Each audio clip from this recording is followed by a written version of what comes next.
Fəsil 17. Tədris ilinin ilk həftələri göz açıb yumana qədər keçdi.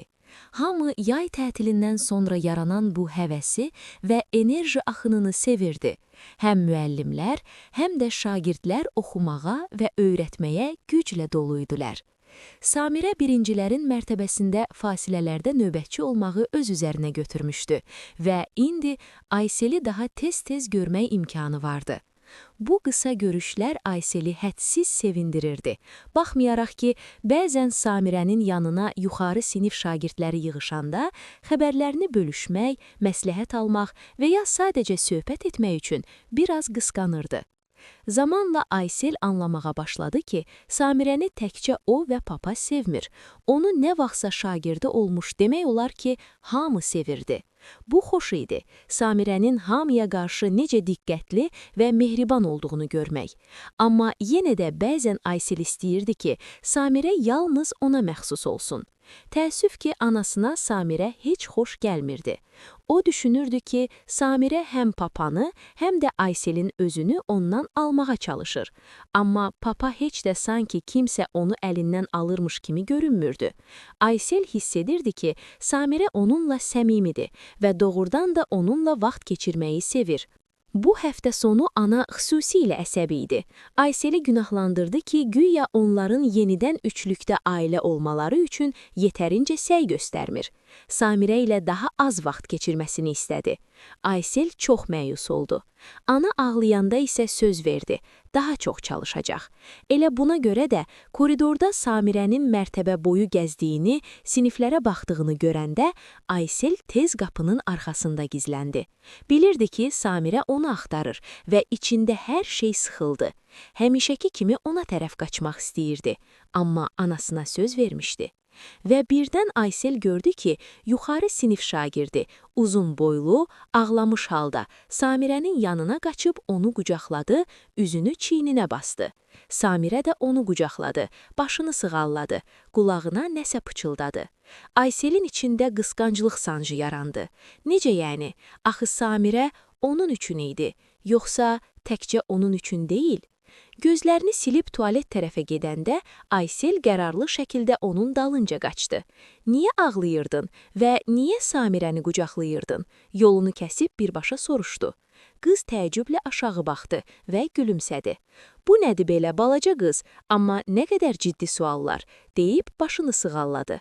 Mənim adım Gülərdir, bəs sənin? Mən Ayseləm, sən hələ suala cavab verməmisən. Qız qaşlarını çatıb, qollarını sinəsində çarpazladı. Dəqiq desək 2 suala. Gülər eyni mehriban təbəssümlə onu düzəltdi. Mən ağlayırdım çünki bugün çox ağır keçdi. Samirə isə həmişə necə təsəlli verməyi bilir. O elədir ki, sanki ondan istilik gəlir. Məni qucaqlayanda dərhal yüngülləşdim. Zəng onların söhbətini yarımçıq kəsdi. Gülər əl yellədi, vidalaşdı və küncdə gözdən itirdi. Bax, səni tapdım. Bütün fasilə səni axtarıram. Samirənin səsi arxadan gəldi. Aysel döndü. Artıq susub sinifə qaçmaq istəyirdi. Amma Samirənin baxışları ilə rastlaşanda orada Gülərin dediyi o istiliyi gördü. Elə həmin an içində nəsə həm sıxıldı, həm də açıldı. Bir addım atdı və qəfil Samirəni möhkəm qucaqladı. Elə bildim məndən gizlənirsən. Samirə biraz təəccüblə, amma nəzakətlə pıçıldadı və onu qucaqladı. Aysel heç nə demədi. Onu buraxıb arxaya baxmadan sinifə qaçdı. Samirə yerində qaldı, yüngül çaşqınlıqla və özü də anlamadığı bir təbəssümlə onun arxasınca baxdı. Bu nə idi? Deyə düşündü. Sonra çiyinlərini çəkib sinifə tərəf getdi. Pedaqoji iclas bitəndə Samirə məktəbin qapısından çıxdı və dərhal Nərminin tanış siluetini gördü. Yenə onun Peugeotunun kapotuna söykənib. Yenə. Uşaqlar dərsdən kez çıxmışdı və Rüstəm artıq Ayseli aparmışdı. Deməli, Nərmin yenə onun yanınaydı. Maşınım xoşuna gəlir, yoxsa mən? Samirə yaxınlaşıb yorğun bir zarafat etdi. Nə o, nə də sən, Nərmin xorultu ilə cavab verdi. Onda mətləbə keçək. Çətin bir günüm olub və mənasız söhbətlərə halım yoxdur. Qısa deyəcəm, ailəmdən əl çək. Səsi az qala çığırığa çevrildi. Bax, mənim səninlə yenə mübahisə etmək və ailə yoxdur deyə izah etmək həvəsim yoxdur. Rüstəm azad insandır. Sən Ayselin anasısan və heç kim səndən bu haqqı almır. Amma onu mənim qarşı kökləməklə ən çox ona ağrı verirsən. Biraz yumşalıb davam etdi. Biz anlaşa bilərdik. Onun xatirinə. Bəlkə hətta dost ola bilərdik. Nərmin dikəldi və az qala Samirənin üzərinə əyilib dişlərinin arasından dedi.